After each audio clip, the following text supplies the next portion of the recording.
welcome Palm Springs Point of viewers. Well, Conrad and I have a great show for you today. Conrad? Conrad? Oh, I almost forgot. He's about ready to fly away on a long vacay, so wish me luck. Okay, let's get started. I think we should start with Alan and I have a little piece of music for you.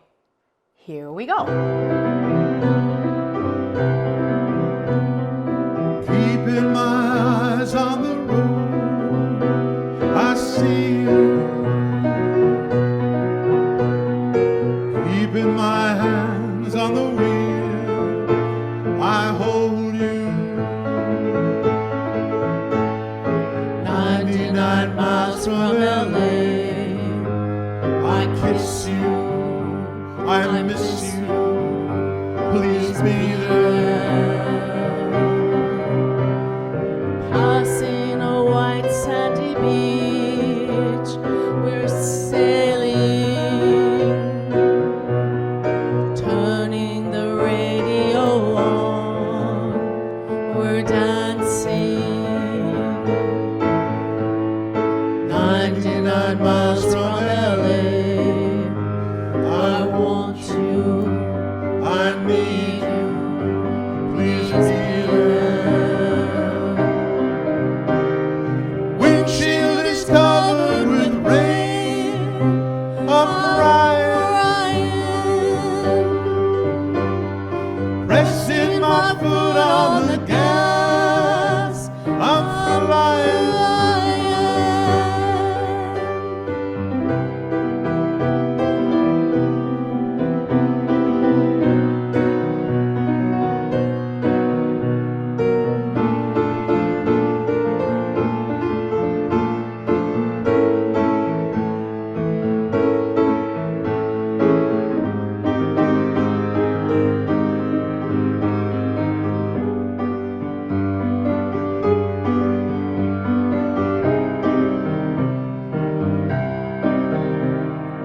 Counting the telephone poles, I phone you.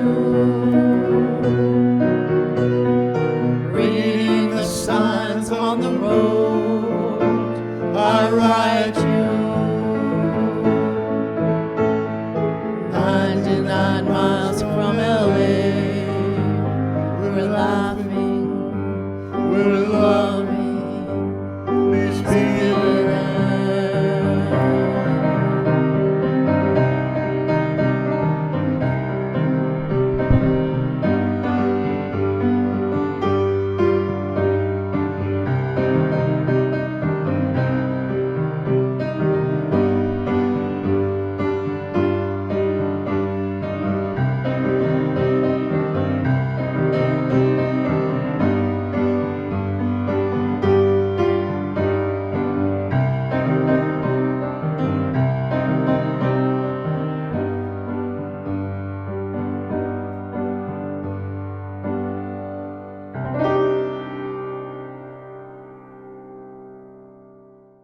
You may have noticed a book in that song.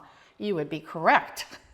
It's a new crime novel, 99 Miles from LA, which is exactly where Palm Springs is. And it's written by our good friend P. David Ebersole. And they're hiding out in Palm Springs right here on the golf course and in Kings Point. I had a chance to sit down with P. David, and he told us a lot about his thoughts and why he wrote this novel. Let's have a look. Well, contrary to what some people think about the Palm Springs lifestyle, some of us do read. And since we are 99 miles from LA, and I am sitting here with the author of this brand new novel, his first novel, Indeed. P. David Ebersole.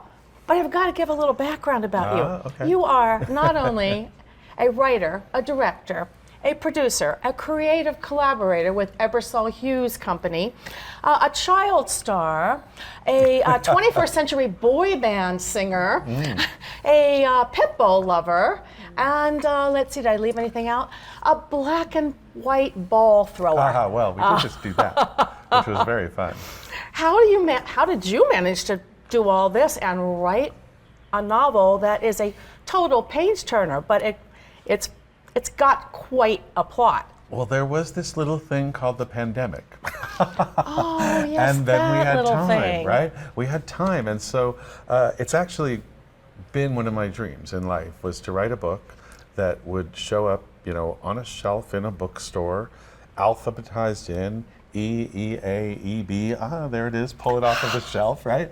So I was an English major first at UCLA Okay. before I went into filmmaking, and so to me, writing a book was always the top, right? Yeah. The one thing that if I could do that during my lifetime, I would feel like I had done something. So, Well, so here we are. And now you have, and it's rolling out and about to go on the road. What I love about this, and it's something that you can't put down, but this is what it says, and this is what I'll just read a little bit.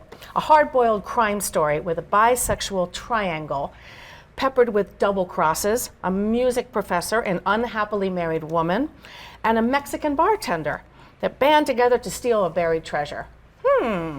Right? Buried treasure. Something about all this pot money that's being skimmed off. Well, By her. when I started writing the book, the way that I write to some extent is that I make what I call tent poles. So I know that I need to bring these people together, and then I know that they have to commit a crime where they steal a lot of money.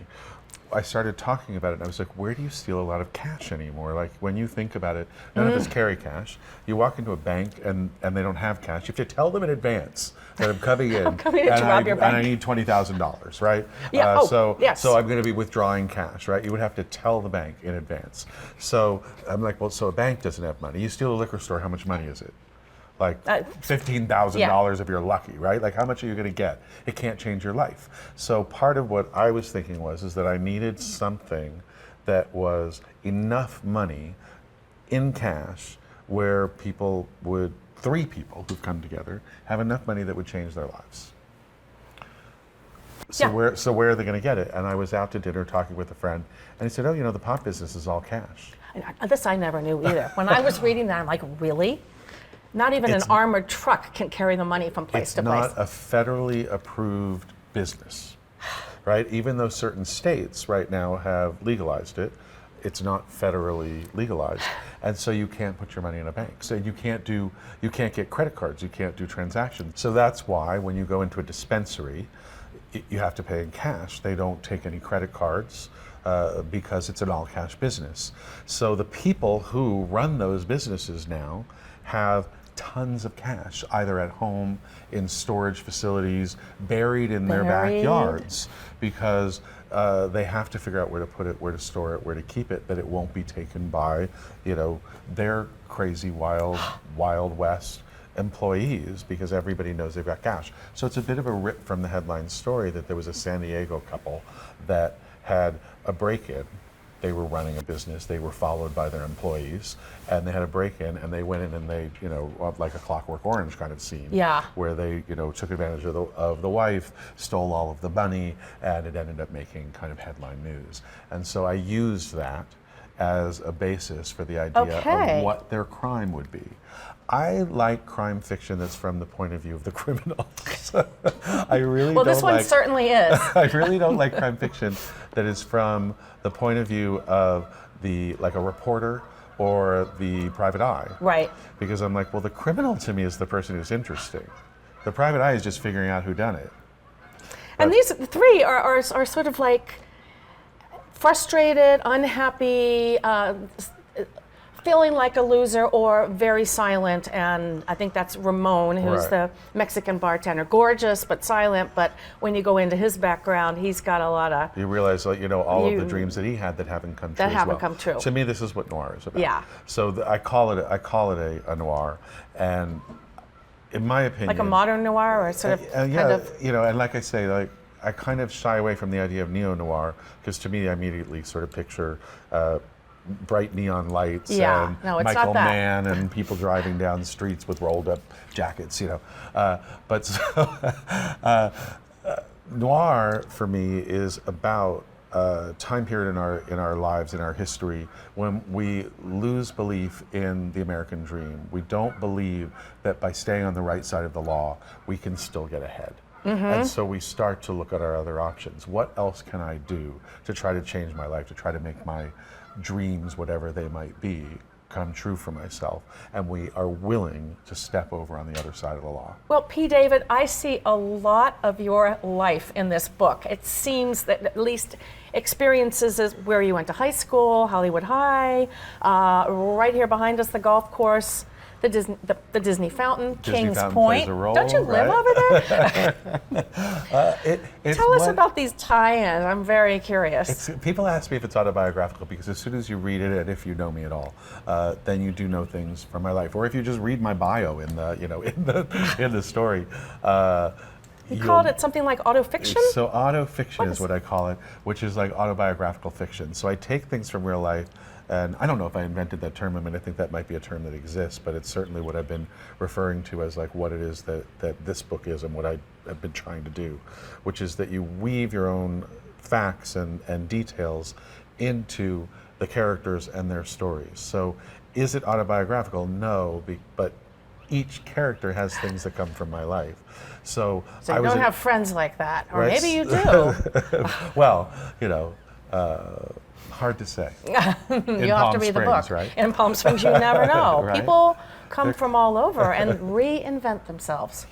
So tell us about your book tour. First of all, you're doing a reading that's coming up really soon, May 13th. We decided to start in Palm Springs, especially okay. because the book is about hiding out in Palm Springs. So the first reading and the first true exposure of the book will be at Barnes & Noble on May 13th. P. David, thank you so much. The book is 99 miles from LA, and it's available now. On Amazon. And your local indie bookstores. And your local, is it in the stores now? Well, what happens is if you go on and you search it at any indie bookstore online, it shows up. You'll and you can find buy it. Yep. Okay, great. Will we be able to have our book signed at Barnes & Noble on May 13th? Oh, great. Okay. I'm trying to think up witty things to say. Yeah. for everybody's book. You got to be different in everybody's book, right? Love Shelley, Okay. P. David, thank you so much. P. David Ebersole, great to have you today. Yes, thank you for having me on. In this beautiful environment, and yay, the Disney Fountain's on. Thank you. Most of you may know P. David Ebersole as part of the Ebersole Hughes Company with his partner, business partner and life partner, Todd Hughes, and they directed and produced those great documentaries. The one you may have just seen that just opened, My Name is Lopez. Fantastic, about the story of Trini Lopez, and House of Cardin, about Pierre Cardin, and Mansfield 6667, which Jane Mansfield. Well, not only are they amazing documentarians, writers, producers, directors, they're also part of a boy band, 21st Century Boys. And this just came out too, rolling out. What have these boys not done? Well, they're ready to hit the road, and let's wish them all the luck. We're gonna miss them as neighbors. Well, other things are happening in Palm Springs, and one of them, not to be missed every Thursday night, is Jazzville. Jazzville is an amazing jazz experience that takes place at the Agua Caliente Casino in the Cascade Lounge, a real swanky place where you can catch great acts pretty much all through the summer, it seems. We happened to see a great jazz, jump blues kind of early 50s rock and roll group called the Moontones last Thursday night. We're going to show you a clip of them because they're sensational. New singer Miss Kitty takes it away with her voice, her movements, and her swing dancing with some of the audience that you will know from Palm Springs. And you should check out their bassist. We have a clip of him too, Lakshmi Ramirez. I've never heard anybody play the bass like him. And all of the band members are from all over the world, but they're based in LA. So let's have a look at what they're all about.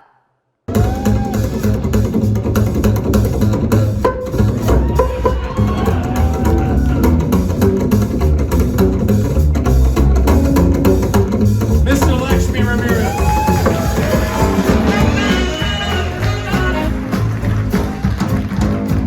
I bet to watch myself, these boys are getting out of hand. I bet to watch myself, these boys are getting out of hand. Ooh, they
great?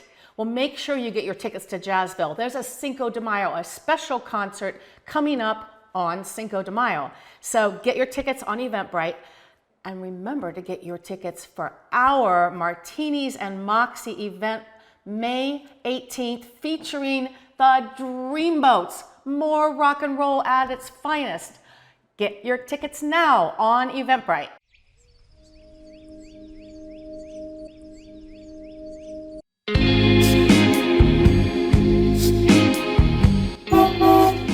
It's May 18th. Let's go check out the Dreamboat. There was a time when I didn't know what I was doing. Join us for the final Martinis and Moxie Dinah Shore Chevy Show with your host Claudia Reed and Palm Springs Piano Bar in the Rotunda starting at 6. I know, yes I know. Dress your best for a swanky cocktail reception and exciting after-show party.